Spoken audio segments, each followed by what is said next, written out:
wallahi na gaji da bin malaman wannan, ni ma shekararren zakaran wannan in na same shi a tukunya nake sa shi mihi gijib, wallahi in dora shi akan hinkawa in cin kohin kwana tsaye ina sallah. Ni Allah mutum na kashe masa dan na roke ya karba ba.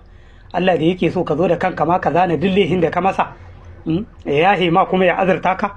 Amma kullum malam a nemo hekararren zakara, hi ma wanda bai hekaran ba ma fa cinye shi ne fa za a yi, ba wani malam bai yake kai wanda bai hekaran ba ma.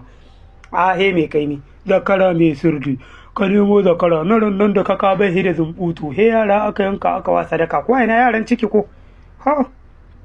Wallahi nama tumuzu da ka ci ka kohi, kai kanka kwakwalwarka tana buɗe ya ka ce Allah mai iko, Allah ka ƙara hore mana. Sai ka ji ma wani tsoron Allah ya zo maka.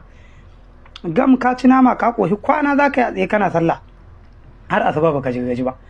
Wallahi uwarka ta ce ma Allah baka sa'a, ubanka ya ce Allah ba da sa'a, kullum kana tura musu kuɗi suna sa ma albarka, wa amma a haka ma sai ka bai wani malami kuɗi wai ya roƙa ma Allah. Kuma akwai malaman da duk suna nan ma wasu, wancan ya kashe arme, wancan ya